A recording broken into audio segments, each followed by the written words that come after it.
लग्नानंतर मोनिका जेव्हा तिच्या सासरच्या घरी आली तेव्हा पहिल्याच दिवशी तिचा नवरा अक्षय म्हणाला होता की मोनिका माझी बहीण नेहा, आई आणि माझ्या काळजाचा तुकडा आहे. आम्ही तुला जितके प्रेम करतो तितकेच तुला नेहालाही करावे लागेल. ती माझ्या बहिणीपेक्षा माझ्या स्वतःच्या मुलीसारखी आहे. मोनिका हसली आणि तिचा नवरा अक्षयला म्हणाली, काळजी करू नकोस, मी तिची लहान बहिणीसारखी काळजी घेईन. पण लग्नानंतर असं काही घडलं की मोनिकाच्या मनात प्रेमापेक्षा नेहाबद्दल जास्त द्वेष निर्माण झाला. नेहा शिकत होती आणि ती दररोज कॉलेजला जायची. मोनिकाने लग्नापासून घरातील कामे खूप चांगल्या प्रकारे सांभाळली होती. नेहा सकाळी मोनिकाला तिच्या नाश्त्याबद्दल सांगून झोपी जायची आणि मोनिकाही तिची प्रत्येक इच्छा आनंदाने पूर्ण करायची. पण हळूहळू नेहा मोनिकाच्या चांगुलपणाचा फायदा घेऊ लागली आणि जेव्हा मोनिकाने तिच्या सासू निर्मलाताईंना सांगितले की आई, नेहानेही काही घरातील काम करावे, तेव्हा ती म्हणाली, ती अजूनही तरुण आहे, भोळी आहे आणि तू 4 कामे केली तर थकणार नाही. नेहाने तिच्या बहिणीला तिच्या आईला हे बोलताना ऐकले आणि ती मोनिका जवळ आली आणि म्हणाली, तुला लाज वाटत नाही का, तू माझ्या आईचे कान भरत आहेस. या घरात मी जे काही बोलते ते घडते, म्हणून तुमच्या मेंदूचा वापर करण्याची गरज नाही. त्या दिवशी मोनिकाने नेहाच्या तोंडून असे शब्द ऐकले. लग्नाला 6 महिने झाले आणि नेहाचा स्वभाव बदलत राहिला. मोनिका विश्रांती घेत असेल किंवा इतर काही काम करत असेल, ती मोनिकाला प्रत्येक बाबतीत कामाबद्दल सांगायची. एकदा मोनिका स्वयंपाकघरात पीठ मळत असतानाही नेहाने तिला हाक मारली आणि म्हणाली, वहिनी, माझ्यासाठी मॅगी बनव. तर मोनिका म्हणाली, नेहा, मी पीठ मळून घेते आणि पराठे बनवणार आहे, तू फक्त गरमागरम पराठेच खावेत.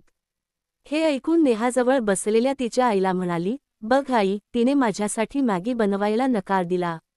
जे काही आहे ते मला खावे लागेल का? हे ऐकून निर्मलाताई रागाने बडबडत स्वयंपाकघरात गेल्या आणि पीठ मळायला लागलेल्या मोनिकाचे केस धरून ती म्हणाली, नेहाला काहीही नाकारण्याची तुझी हिंमत कशी झाली? मी तुला आधीच सांगितले होते की नेहाला कधीही नाही म्हणू नकोस. केस ओढल्यामुळे मोनिकाची मान मागे वाकली होती आणि तिला खूप वेदना होत होत्या, पण तिच्या सासूने तिचे केस इतके घट्ट धरले होते की मोनिका स्वतःला सोडवू शकली नाही. मोनिका पटकन म्हणाली, आई, मी आत्ताच मॅगी बनवते, कृपया माझे केस सोडा, मला खूप वेदना होत आहेत. त्या दिवशी मोनिकाला जाणवले की जर तिने नेहाला कधीही नाही म्हटले तर काय होऊ शकते. आता नेहा याचा फायदा घेत राहिली. जेव्हा मोनिका दुपारी स्वयंपाकघरातील काम संपवून आराम करण्यासाठी तिच्या खोलीत जायची, मग यावेळी नेहा जाऊन तिला मोठ्याने ओरडून उठवायची आणि म्हणायची की तू जितकी विश्रांती घेतेस तितकी कमी नाही का? मोनिका, मी थकले आहे आणि माझ्या डोळ्यात झोप आहे, शांतपणे माझ्यासाठी मँगो शेक बनव. ती शांतपणे मँगो शेक बनवण्यासाठी स्वयंपाकघरात गेली. ही एक दिवसाची गोष्ट नव्हती. हे रोजचेच घडत होते. मोनिकामध्ये काहीतरी दोष शोधणे हा नेहाचा स्वभावच बनला होता. एके दिवशी नेहाच्या कॉलेजमध्ये एक पार्टी होती, उलट तो एक निरोप समारंभ होता ज्यामध्ये नेहाला साडी घालून उपस्थित राहावे लागले. मोनिका स्वयंपाकघरात काम करत असताना नेहा तिच्या खोलीत गेली. तिने मोनिकाला विचारलेही नाही आणि तिने कपाटातून तिच्या आवडीची साडी काढली आणि तिच्या खोलीत ठेवली. मोनिकाला याबद्दल काहीच माहिती नव्हते, पण जेव्हा नेहा कॉलेजला जाण्यासाठी साडी नेसायला तयार झाली तेव्हा मोनिका तिची साडी पाहून थक्क झाली. तिच्या तोंडून ते बाहेर पडले. ती म्हणाली की ही माझी साडी आहे. तेव्हा तिच्या सासू निर्मलाताई तिच्याकडे पाहत म्हणाल्या की जर ती तुझी आहे तर मग त्यावर तुझे नाव लिहिले आहे की ती दुसरी कोणी घालू शकत नाही. मोनिका हळूच म्हणाली, नाही आई, असं नाहीये, पण नेहाने कपाटातून ही साडी कधी काढली हे मला माहीतही नाही. मोनिकाचे हे ऐकून नेहा रागाने म्हणाली, हा अधिकार माझा आहे आणि मला तुझी परवानगी घेण्याची गरज नाही. मला जे आवडेल ते मी घेईन. माझ्या कपाटात ठेवलेली वस्तू माझी आहे हे मोनिकाला समजत नव्हते. मी ही साडी खूप प्रेमाने विकत घेतली होती आणि अजून ती घातलीही नाही, जी ती कॉलेजमध्ये इतक्या उत्साहाने घालत आहे. जर तुला साडी हवी असेल तर तुम्ही मला सांगण्याची गरजही मानली नाही, हे असभ्य आहे. जर परिस्थिती अशीच चालू राहिली तर नेहाचे लग्न झाल्यानंतरही घटस्फोट होईल. संध्याकाळी जेव्हा अक्षय ऑफिसमधून घरी आला तेव्हा मोनिका त्याला रडत म्हणाली, अक्षय, जर नेहाने माझ्याकडे साडी मागितली असती तर मी नकार दिला नसता, पण चोरी करून ती घालणे कितपत योग्य आहे? मोनिकाला अक्षय नेहाला समजावेल अशी अपेक्षा होती, पण घडले उलटेच. अक्षय मोनिकावर टीका करू लागला आणि म्हणाला, अरे, तिने घेतले तर काय झाले? तू काम करत होतीस असशील, तिला घाई असेल म्हणून तिने लाईट लावला नसेल.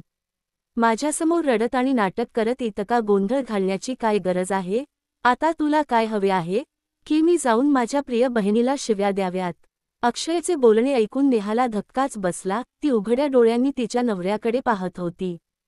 त्यावेळी मोनिकाने अक्षयला फक्त एकच गोष्ट सांगितली, अक्षय, तुम्ही चुकीच्या गोष्टींमध्ये नेहाला कसे पाठिंबा देत आहात ते पाहिले पाहिजे.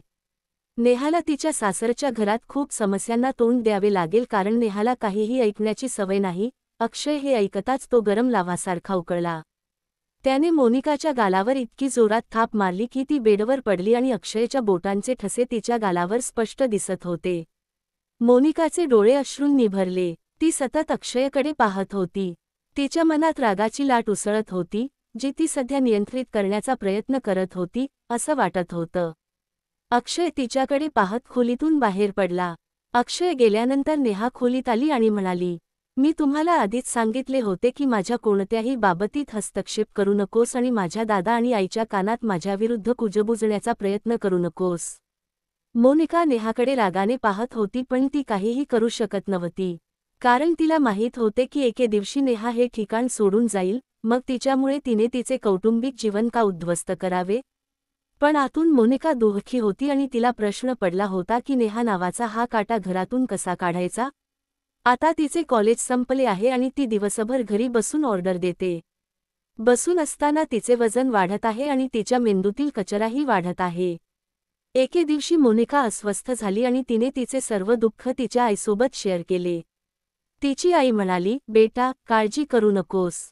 मी असा मार्ग शोधून काढेन ज्याने हा काटा सहज निघून जाईल आणि तुझ्या आयुष्यात शांती परत येईल.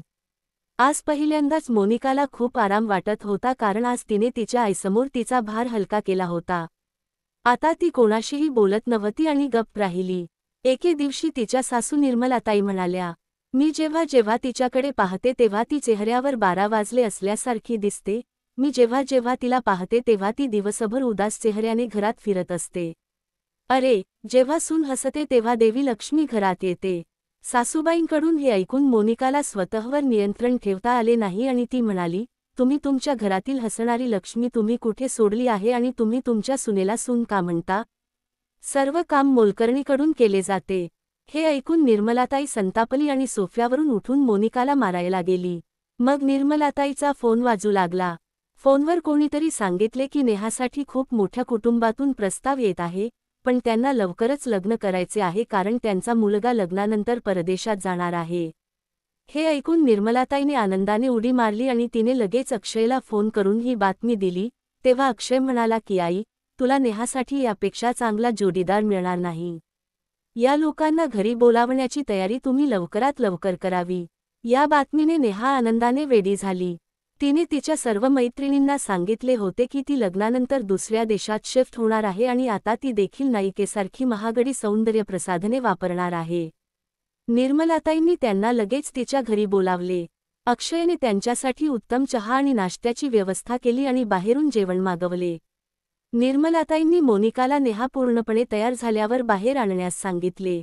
मोनिकानेही असेच केले की जेव्हा नेहा तयार झाली तेव्हा ती तिला घ्यायला गेली पण तिला खोलीत पाहून तिला आश्चर्य वाटले कारण नेहा लहान ड्रेस घालून उभी होती. मोनिकाने डोळे मोठे करून तिच्याकडे पाहिले आणि म्हणाली, नेहा, लोक तुला भेटायला आले आहेत, तू असा ड्रेस घालून त्यांच्यासमोर जाशील का? नेहा आरशात पाहून तिचा ड्रेस समायोजित करत म्हणाली की मी लग्नानंतर परदेशात स्थायिक होणार आहे आणि लग्नानंतर मी असे कपडे घालेन. तर मी कपड्यांमध्ये कशी दिसते हे मुलाच्या कुटुंबाला हे कसे कळणार? आणि मग ते लोक खूप मोकळ्या मनाचे असतील, त्यांना हा ड्रेस आवडेल. शेवटी लग्नानंतर ते त्यांच्या सुनेला अशाच पोशाखात पाहणार आहेत. मोनिकाला नेहाशी वाद घालणे योग्य वाटले नाही आणि तिने बाहेर जाऊन अक्षयला इशारा केला. अक्षय चेहरा करत उठला आणि म्हणाला, मी तुला काहीतरी करायला सांगितले होते आणि तू तेही करू शकली नाहीस. नेहा कुठे आहे? पाहुणे कधीपासून वाट पाहत आहेत? मोनिकाने अक्षयचा हात धरला आणि त्याला खोलीत नेले. नेहाला पाहून अक्षय थक्क झाला. तो नेहाकडे पाहत म्हणाला, नेहा, तू परदेशात जाताना तुला जे काही घालायचे ते घालू शकतेस, पण आज तू हा ड्रेस घालणार नाहीस. नेहा म्हणाली. भैया, बहिणीचे बोलणे ऐकल्यानंतर मला कळले की तिनेच तुला भडकावले आहे. अरे, जेव्हा ते स्वतः परदेशात जात असतील तर ते त्यांच्या सुनेला साडी का घालतील? आजकाल आधुनिक युग आहे, लोक असे भेटतात, त्यांना काय वाटेल? तू या मूर्खाने प्रभावित झाली आहेस. नेहाला पाहून अक्षय रागाने पेटला होता. तरीही त्याने शांतपणे तिला अनेक वेळा कपडे बदलण्यास सांगितले. पण नेहाने स्पष्टपणे नकार दिला. नेहा खोलीच्या दाराकडे सरकली तेव्हा मोनिका तिच्या मागे आली. पण नेहाने तिच्याकडे रागाने पाहिले आणि म्हणाली की मी ती जुन्या पद्धतीची मुलगी नाहीये जिला चहाचा ट्रे हातात घेऊन पाठवण्यात येत आहे. मी आता स्वतः जाऊ शकते, तुम्हाला माझ्या मागे येण्याची गरज नाही. असे म्हणत नेहा खोलीतून बाहेर पडली आणि अक्षयने त्याच्या डोक्यावर हात मारला. त्याला आता बाहेर जायला लाज वाटत होती. मोनिका तिच्या नवऱ्याला म्हणाली की हे तुमच्या लाडाचे परिणाम आहे, तुम्ही दोघांनी तिला इतके बिघडवले आहे की ती अजिबात ऐकत नाही. असे म्हणत मोनिका पटकन खोलीतून निघून गेली. तिथे नेहाला अशा कपड्यांमध्ये येताना पाहून निर्मला देवींना धक्का बसला आणि त्यांचे तोंड उघडेच राहिले. नेहा त्या मुलाच्या शेजारी जाऊन बसली आणि त्याला नमस्कार केला. मुलाचे आईवडील डोळे मोठे करून नेहाकडे पाहत होते. तिथे अक्षयही खोलीतून बाहेर आला आणि मुलाच्या पालकांच्या चेहऱ्यावरील भाव समजून घेण्याचा प्रयत्न करू लागला, ज्यांना स्पष्टपणे समजले की नेहा अशा प्रकारे आली हे त्यांना विचित्र वाटत होते. निर्मलाताई फक्त नेहाला समजावत होत्या. पण नेहा, सर्व गोष्टींकडे दुर्लक्ष करून, त्या मुलाशी गप्पा मारण्यात आणि त्याला विचारण्यात व्यस्त होती की लग्नानंतर तू मला कुठे हनीमूनला घेऊन जाणार आहेस? मी माझ्या सर्व मैत्रिणींना सांगितले आहे की मला युरोपला जायचे आहे, मी तुम्हालाही आधीच कळवायचे ठरवले आहे. जेणेकरून तुम्ही सावध राहाल. जेव्हा मुलाच्या आईला हे सहन झाले नाही, तेव्हा ती रागाने उभी राहिली आणि म्हणाली, आमचा मुलगा नक्कीच परदेशात जाणार आहे, पण तुझ्यासारख्या असंस्कारित मुलीसोबत नाही. या मुलीला तेवढीही लाज नाही. आतापर्यंत आम्ही तिला सांगितले नाही की आम्हाला ती आवडते आणि ती आमच्या समोर बसून लग्नानंतर प्रवास करण्याचे नियोजन करत आहे. यावरून तुम्ही तुमच्या मुलीला कोणत्या प्रकारचे संस्कार दिले आहेत हे दिसून येते. या मुलीला तुमच्या घरात ठेवले तर बरे होईल. त्या मुलाने स्पष्टपणे सांगितले की त्याला पैशाची लोभी मुलगी नको तर सुसंस्कृत मुलगी हवी आहे. मुलीचे कुटुंब उठून निघून गेले आणि निर्मलाताई पाहतच राहिली. आई आणि मुलगा नेहाच्या चेहऱ्याकडे पाहत होते आणि नेहा त्या लोकांकडे पाहत होती. ती निर्लज्जपणे पाहत होती. सर्वजण शांत उभे होते. मोनिका स्वतःला रोखू शकली नाही आणि शांतता तोडत ती म्हणाली, नेहा, आता तुला समजले असेल की तुला स्वतःला सुधारण्याची गरज आहे. आजचा हा नातेसंबंध तुझ्या कृतीमुळे ते आमच्या हातातून निसटले. तुझी स्वप्ने भंग पावल्याबद्दल तुला वाईट वाटत नाही का? हे ऐकून नेहा गर्जना करत म्हणाली, तुझा बकवास थांबव, मी काहीही केलेले नाही. मी जे करायला हवे होते ते केले आहे. आता जर या लोकांना ते आवडत नसेल तर माझा काय दोष? परदेशात जाऊन इथे बसून मुलांबद्दल बोलणारे हे लोक खोटे होते. हे ऐकून अक्षय पटकन नेहाकडे गेला आणि म्हणाला, मोनिका आज खरं बोलत आहे. असं म्हणत अक्षयने नेहाच्या गालावर जोरात थाप मारली. त्या थप्पडने नेहा खूपच हादरली आणि तिचे डोळे रागाने भरून आले. ती रागाने आईला म्हणाली, आई, तू भावाला काही का सांगत नाहीस? आज ज्यांनी या महिलेमुळे पहिल्यांदाच माझ्यावर हात उचलला, तेव्हा निर्मलाताईने नेहालाही फटकारले आणि म्हणाल्या, मला समजले आहे की आम्ही इतक्या वर्षांपासून चुकीचे करत आहोत, पण आज ते दुरुस्त झाले आहे.